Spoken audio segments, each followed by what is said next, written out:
अमेरिकी अखबार Wall Street journal की एक रिपोर्ट पर भारत में बीजेपी और कांग्रेस के बीच सियासी जंग छिड़ गई है।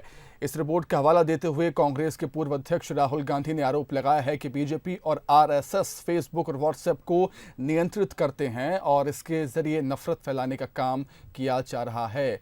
वहीं बीजेपी नेता और सूचना प्रौद्योगिकी मंत्री रविशंकर प्रसाद ने पलटवार करते हुए लिखा है कि जो लूजर पार्टी के ही लोगों को प्रभावित कर सकते हैं वो इस बात का हवाला देते रहते हैं कि पूरी दुनिया को बीजेपी और आरएसएस नियंत्रित करती है। चुनाव से पहले डेटा को हथियार बनाते हुए राहुल गांधी पकड़े गए थे। कैम्ब्रिज एनालिटिका फेसबुक से कांग्रेस का गठजोड़ पकड़ा गया था। ऐसे लोग बेशर्मी से सवाल खड़े करते हैं। रविशंकर प्रसाद ने कहा, तथ्य ये है कि आज सूचना और अभिव्यक्ति की स्वतंत्रता है। ये अब आपके परिवार द्वारा नियंत्रित नहीं किया जाता है, इसलिए आपको दुख होता है। खैर, आपने बेंगलुरु हिंसा की निंदा नहीं की है, आपकी हिम्मत कहां चली गई? रविशंकर प्रसाद के ट्वीट पर कांग्रेसी नेताओं ने भी पलटवार किया।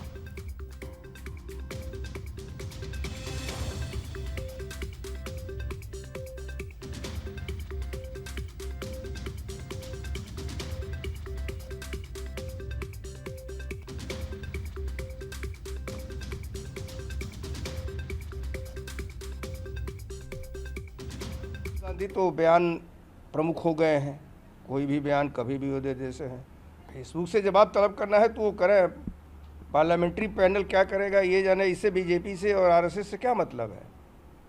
वह एक स्वतंत्र संगठन है, फेसबुक भी अपना एक स्वतंत्र ऑर्गेनाइजेशन है। तो उस आधार पर जो है किसी से भी तलब करता है तो फिर करे, उसका जवाब फेसबुक को देना होगा, देगा। इससे आरएसएस और बीजेपी से कोई मतलब नहीं है। राहुल गांधी जी का आरोप 100% सच है। फेसबुक पेज चलाने वाले लोगों को उनकी जो फॉलोअर्स होते हैं, मुश्किल से 5% लोगों की रीच ही उनके फॉलोअर्स तक पहुंचती है। इस बात के कई सारे कंप्लेन हो चुके हैं जो भारतीय जनता पार्टी के खिलाफ होते हैं। मैंने पिछले हफ्ते खुद ट्विटर इंडिया को मेल भी किया है, ट्विटर को लिखा भी है कि जो मेरे फॉलोअर्स थे पिछले 3-4 महीने से उन तक मेरे कंटेंट नहीं पहुंच रहे हैं। तो निश्चित रूप से भारतीय जनता पार्टी की सरकार सोशल मीडिया के प्लेटफॉर्म को कंट्रोल कर रही है।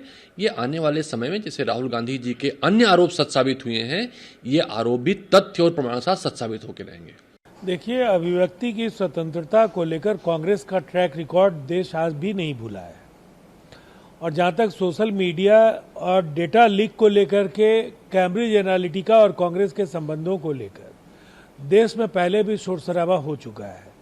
अब बहाने ढूंढने की जगह कांग्रेस को जनता के दिलों में जगह बनाने का काम करना चाहिए। हर सवाल के लिए एनडीए और भारतीय जनता पार्टी को कोसने के बजाय उन्हें अपने गिरेबान में झांकना चाहिए कि जनता ने उन्हें क्यों खारिज किया।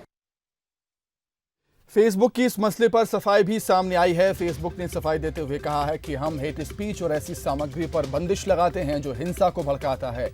हम ये नीति वैश्विक स्तर पर लागू करते हैं। हम किसी की राजनीतिक स्थिति या किसी भी पार्टी से नेता से संबंध रख रहा है नहीं देखते। तो रिपोर्ट में क्या है वो भी आपको बता देते हैं। अमेरिकी अखबार वॉल स्ट्रीट जर्नल में Facebook hate speech rules collide with Indian politics heading से रिपोर्ट प्रकाशित की, जिससे विवाद खड़ा हुआ।